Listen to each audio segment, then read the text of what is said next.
There we go. I turned it the wrong way. There's 2 buttons and you have to, there we go. Well, thanks, Mark. That was really kind of you to say, and it is just so good to be together. I would still consider myself new to Lakeside. As Mark said, I have been the youth pastor for 2.5 years, just over 2.5 years. I started on Super Bowl Sunday 2020, and not a month later did the COVID pandemic start. And so I'm still meeting new people and new faces. So I thought I'd start this morning by giving you like a paragraph about me, so you can get to know me a little bit, and then we're gonna jump into our topic. So first and foremost, you need to know I am a husband. My wife Madison and I have been married for just over a year, and she's not here today. She's usually sitting up in the front row cheering me on. She'd have like a little sign, but she's at a wedding today. I've got to join her in a few hours, and so she sends her best, and she wishes she could be with us. I am also a quadruplet. You heard that one right, a quadruplet. I've got a brother and 2 sisters, so growing up was always crazy. I am an avid hockey fan and a hockey player. I enjoy hiking, reading good books. I'm in a Malcolm Gladwell phase right now. I love comedy TV shows, and I love going to the movies. There's something wonderful about going to the movies. There's the comfortable seating, there's the smell of popcorn, and my favorite is the inability to be contacted for an hour or 2. If you ever want to go incognito, go to the movie theater, because nobody can get you on the phone. My love of movies started with The Lion King and Toy Story, Disney classics, and matured to The Dead Poet Society and Mrs. Doubtfire, to name a couple. So that now that we've got acquainted with one another, let's jump in. Let me pray. God, I want to give you the rest of this morning. We're here because we love you. We're here because there's something inside of us that said we had to be here today. Maybe we don't know what that is. Prepare our hearts and our minds for what you're going to say, God.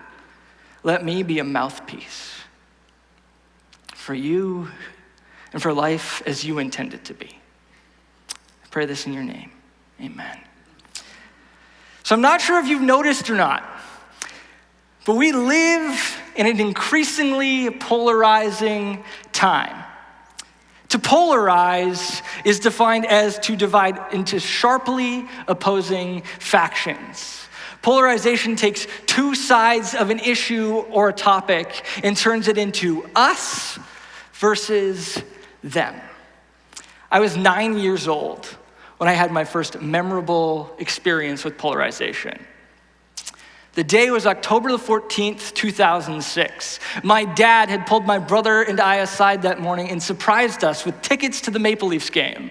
I couldn't be happier. I remember getting my jersey on and walking out the door and driving downtown and showing up, and the game was incredible. I remember it vividly for 2 reasons.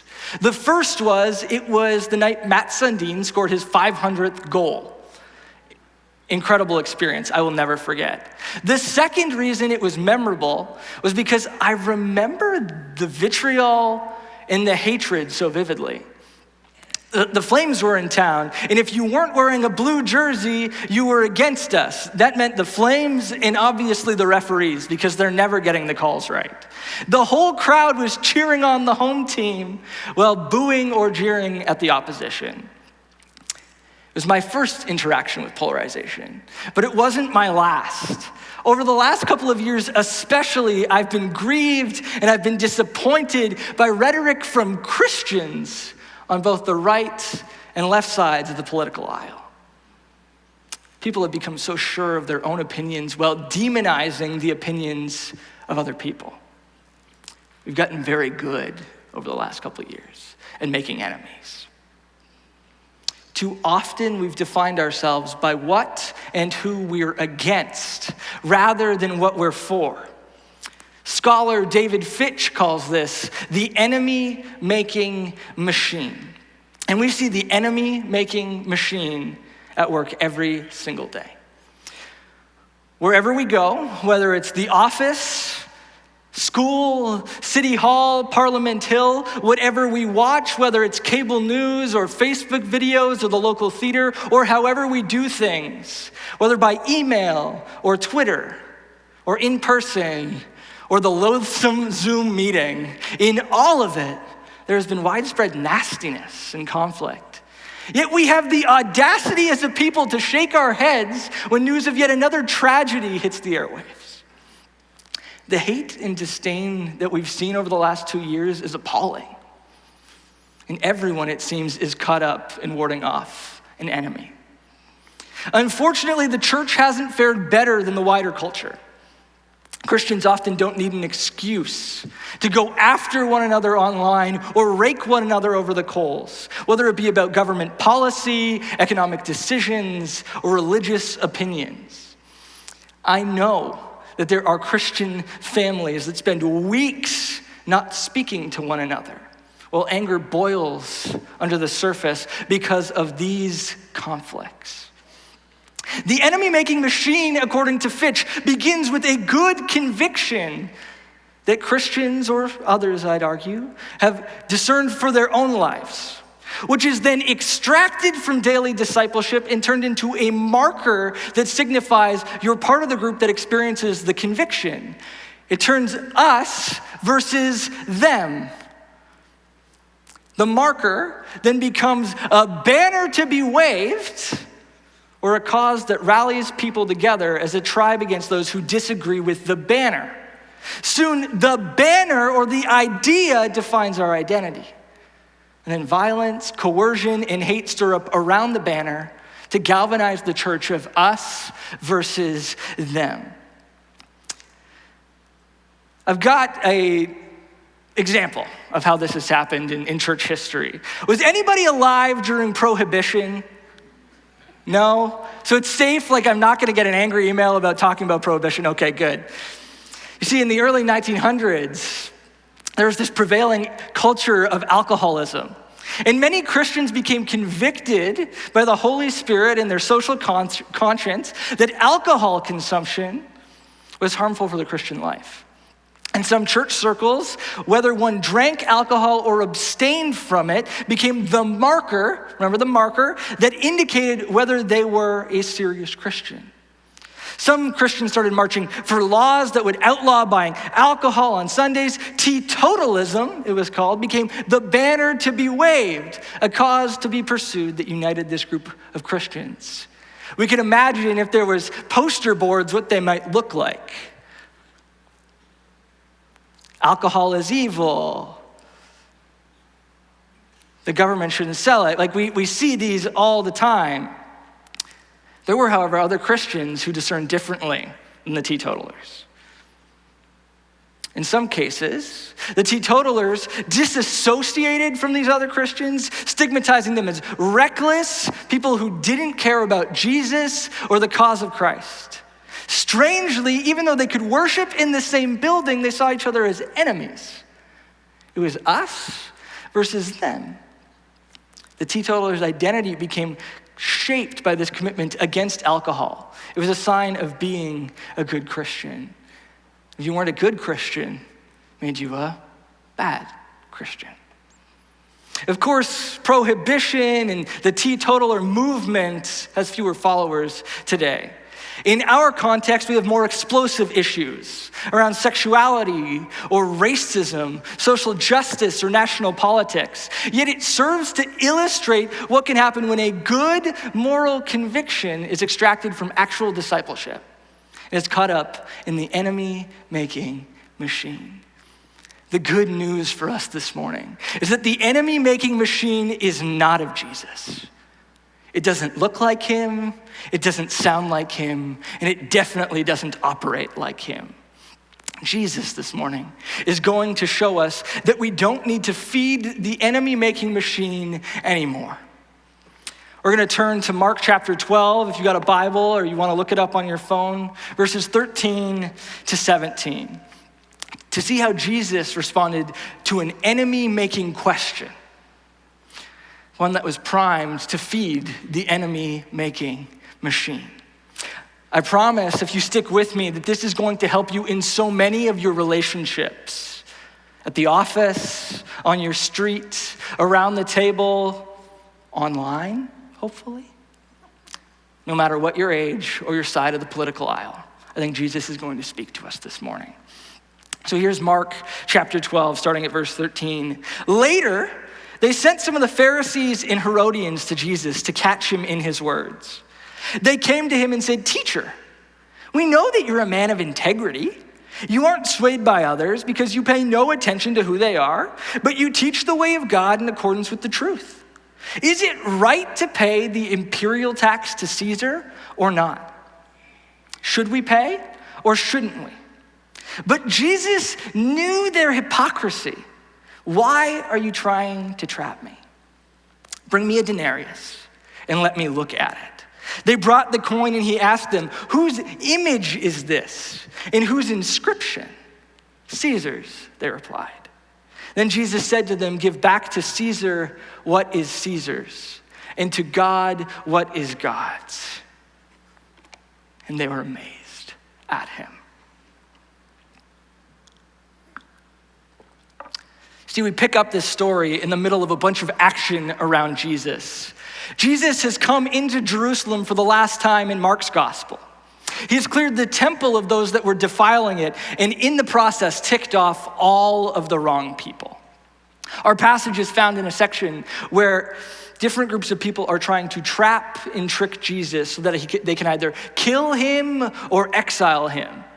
This is why the passage begins with "later they," because this is the second attempt to try to trap Jesus by a group called the Sanhedrin. They were the Jewish ruling council of the day, and they didn't like Jesus at all. The Sanhedrin decided that for their second attempt at trying to trap Jesus, they were going to send the most unlikely allies. This was their chance to trap Jesus in his words, or at the very least, deter people from ever following him. In walk the Pharisees and the Herodians. The Pharisees we know. At Lakeside, we've talked about them a lot. They've come up countless times in Luke. They're kind of the Jewish ruling thought. They were legal experts and religious experts. And they didn't like Jesus. He was turning upside down their religious ideas and opinions. And the Herodians, we've also talked about, not as frequently. They were King Herod's fan club. They loved Herod, who was this puppet king placed over Judea to make sure they knew they were an occupied people. They were under the control of Rome, and they needed to know that that was the case. I don't know if you can tell from those descriptions, but these two groups did not generally get along.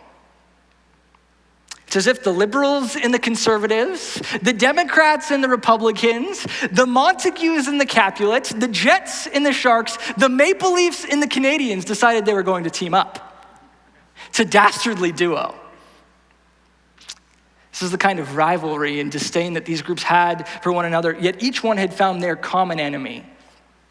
The Pharisees created an enemy in Jesus because he flipped upside down their religious convictions and the religious opinions. The Herodians hated Jesus and made him an enemy because he flipped their political opinions and their political aspirations. Both groups wanted Jesus dead or gone, and for that purpose, they could be friends.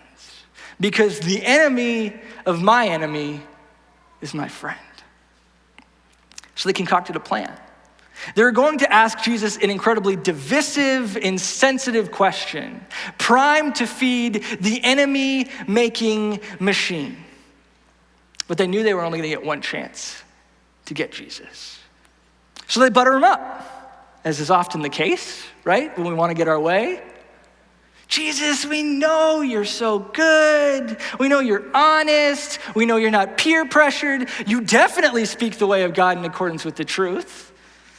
That one's so barbed, isn't it? Because I want to turn around and say, you're not speaking the truth. Then they think they have Jesus right where they want him, and they ask this question designed to make sure he slips up. And you've seen this in real life, whether in person or online. Some form of this scenario has taken place. There's this brilliant apologist for whichever opinion you want to choose. And they're approached by an arrogant undergrad because it's always the arrogant undergrad who thinks they've finally got the question that's going to stump them or trap them. It's the same tension going on there. Is it right to pay the imperial tax to Caesar or not? Should we pay or shouldn't we? This was their enemy-making question.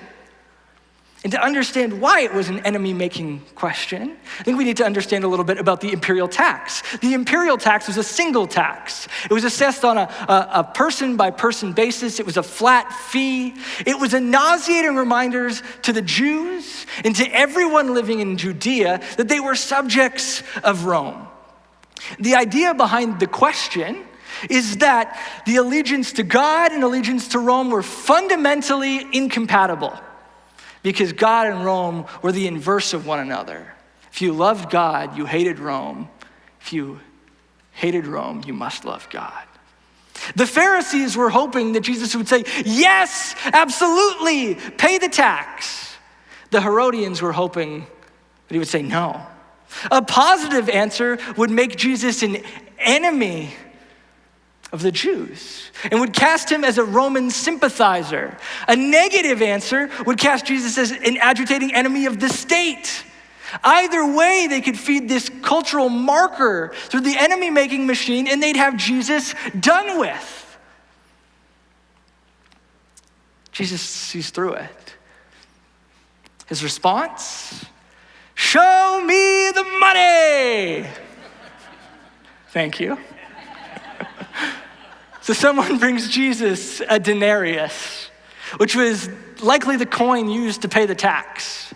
And he holds it up for everyone to see. And he asks everyone, whose image is it? And whose inscription is on it? Their coins had faces on it like our coins have faces on it. For us, it's Queen Elizabeth. For them, it was Caesar. So the answer is actually incredibly easy. It's Caesar's image. It's Caesar's inscription. And Jesus doesn't destroy the coin. He doesn't throw it on the ground or in the trash. He doesn't respond to an enemy-making question with an enemy-making answer. Jesus instead gives everyone gathered a very simple instruction. Give back to Caesar what is Caesar's, and God what is God's. And the crowds are amazed, because Jesus has slipped out of the trap that was laid for him. The Pharisees and the Herodians must be beside themselves thinking, how did he do it? This was the perfect plan. We gave him only two options, both primed to make him an enemy. And he found a third way. Jesus answered neither as an anti-Roman extremist or a pro-Roman minion. The Pharisees and Herodians were hoping that Jesus' response could be fed through the enemy-making machine. Instead, Jesus starts to dismantle the enemy-making machine. Give to Caesar what is Caesar's is a very straightforward commandment. It means giving back to Caesar what he has control over. In this instance, it's literally the coin that bears his face. The instruction to give God what is God's, however, is a bit more of a difficult question. And unfortunately, it's not one I want to dive into this morning. I think it would distract from where I would like to go with the rest of our time, but I've got good news for you. This fall, we're going to be spending a lot of time talking about the question of how to live life as God intends it to be. What does giving God what is God's look like? You're not going to want to miss it. I can't wait to be part of this conversation. Now let's jump back into the text. How often do we allow people, or do we become people that feed the enemy-making machine? How often do we become people that feed the enemy-making machine? How quickly do we opt for the easy or the inflammatory answer that will cause division and get the cogs turning? Jesus in this story reminds us of a far greater truth than pay your taxes and give everything else to God. Here at Lakeside, we're all about helping people discover and fully follow Jesus. It means not just following Jesus in spirit, but actually trying to do what Jesus did. And as Jesus dismantled the enemy-making machine, I think we can do it today. We don't often face the same question Jesus faced, however. We face some different questions. It might be something like, do you support this terrible politician? Or do you support this incredible politician? Both questions primed to make an enemy. Are you naive enough to believe the mainstream media? Or do you just not care about finding out about the truth? Primed to make an enemy. Do you see that they moved down the street? Can you believe it? Are you sure you want to hire that person? You got vaccinated? You didn't get vaccinated? See, enemy-making questions always create an us versus a them. So how are we supposed to respond as Jesus followers to these and other enemy-making questions? How can we avoid the perils and the pitfalls of an us versus them world? First and foremost, there's the question of wisdom. I'm grateful to Mark Matlock and David Kinnaman, who have spent the last few years studying faithful and resilient followers of Jesus in the 21st century. In their book, Faith for Exiles, which is fantastic, they outline some questions for us to ponder about culture at large that might help us to think differently about enemy-making questions and polarizing topics. The first question, it'll be up on the screen, is do I understand my relationship as a Jesus follower to culture? Do I and do you, we're in this together, realize that no matter what stage of life we're in, whether we're in the classroom, in the office, or retired, as a follower of Jesus, you are a representative of life as God intends it to be, both with your words and with your actions. Do you know? This is shocking, especially for young people. There is no Christian principle that states we have to have an opinion on every hot button issue. It's the first question. Do I understand my relationship as a Jesus follower to culture? It's worth some time this week to think and to process and to ponder. The second question is, do I know how to reflect on and respond to culture, especially polarizing and enemy-making topics?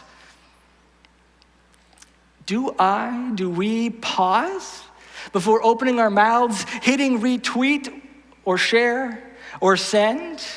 Do we actually take time to reflect on an article or a news story or a soundbite or a public policy before we want to share our opinion on it with others?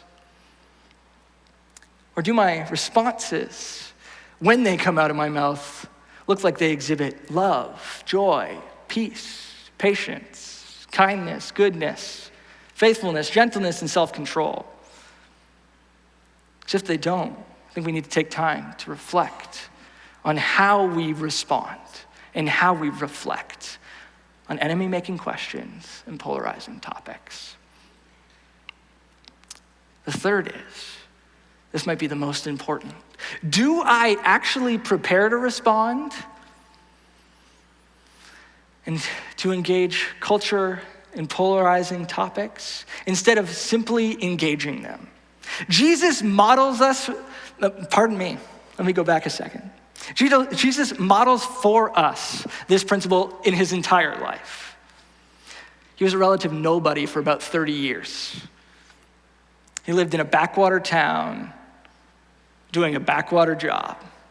Nobody cared about his opinion. Jesus spent time learning the language and the customs of Judea and the Roman Empire. Jesus first engaged his peers and learned how to be faithful in the midst of incredible pressure. Started talking to one or two people. It was only when he had learned to handle tough topics, I think, he was finally ready for his public ministry. In our cultural moment, when we are tempted to take every conviction and run it through the enemy-making machine, we need to learn how to see other people as not potential enemies, but potential friends.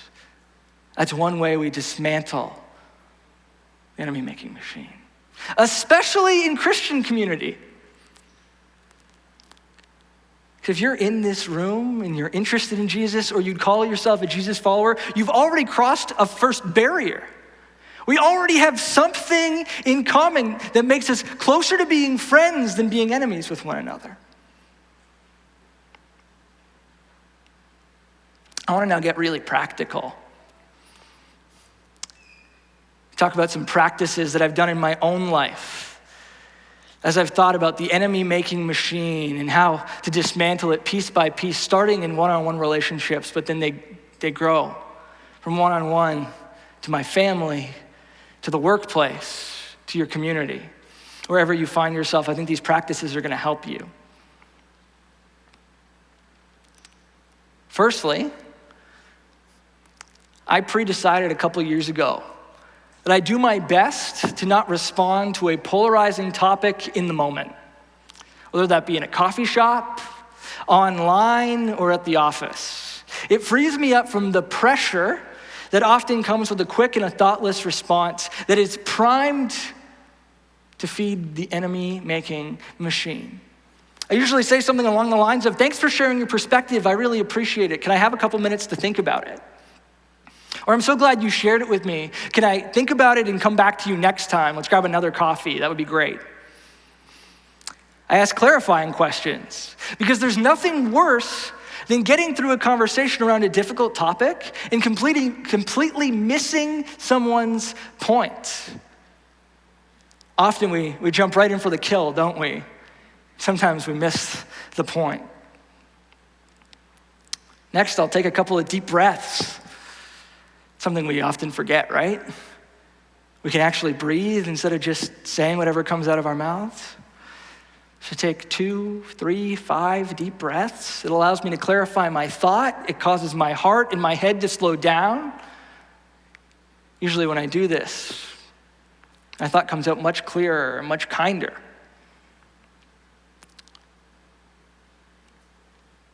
One that's really important, I think, for Gen Z and millennials. If you find yourself in difficult conversations, I refuse to have those over text or the phone. We're so used to texting or calling, and it's easy to write something nasty in an email or nasty comments online or texting your friend an opinion that you have that you know is going to upset them. But I think when it comes to polarizing topics and enemy-making questions and conversations, the only good place for them is face-to-face. It allows people to see our whole bodies, our body language, our nuance comes across in our bodies. Our posture helps people know that we're not trying to make an enemy. Last but not least, I want to talk about posture. It sounds odd talking about posture in church. I want to introduce you, if you haven't seen it yet, to what's called non-defensive posture. My favorite author introduced this to me in a book I read a few years ago. His name is Bob Goff. He's a speaker and an author and a lawyer, and he actually encourages his law clients to use this non-defensive posture when they're giving a deposition, when they're sitting in the stand. If it can work for them, I think it can work for all of us when there are enemy-making questions and enemy-making conversations. The posture is simply this. You take the back of your hands and you place them face up on your knees.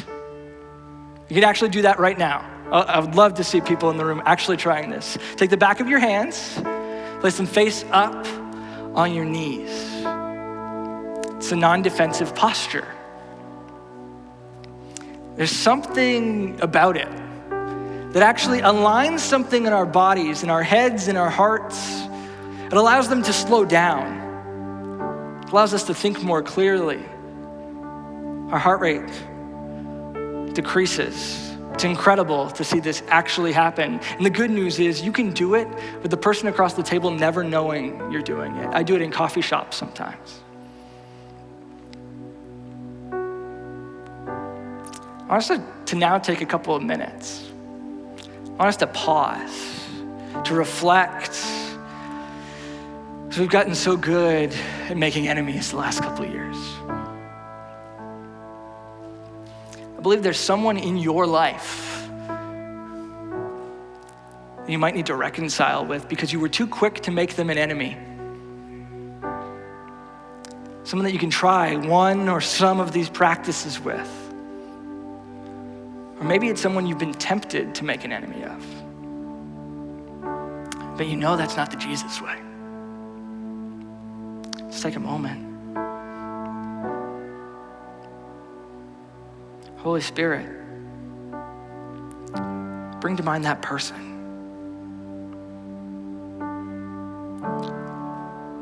Or that we need to reconcile with, or we need to try one of these practices with.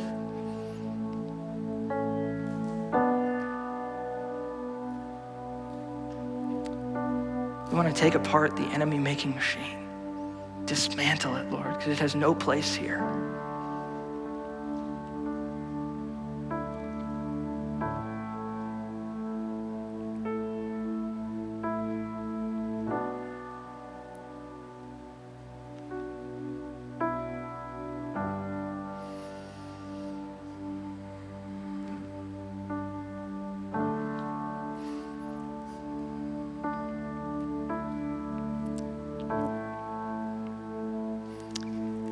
Here at Lakeside, we want to become a people of deep faith and wide embrace. That means that the deeper we fall in love with Jesus, the wider our embrace of everyone that's different from us will be. For that to happen, we need to start dismantling the enemy-making machine. So we see those around us, in the rooms we're in or the tables we're around, not as enemies, potential friends. It's a community I want to be a part of. And I hope it's a community you want to be a part of too. If you want prayer, Sam and Karen are going to be up at the crosses. They would love to pray for you. I'd ask that we just leave this space as a place for people to pause and reflect and process. We're gonna have coffee. I don't know if it's raining yet. Outside if it's not raining, inside if it is. Mark and I would love to chat with you, connect with you. Members of our team will be out there as well. Is it all right if I bless you as you go, Lakeside? Go in peace this week. As we begin to dismantle the enemy-making machine, piece by piece by piece. Have a great week.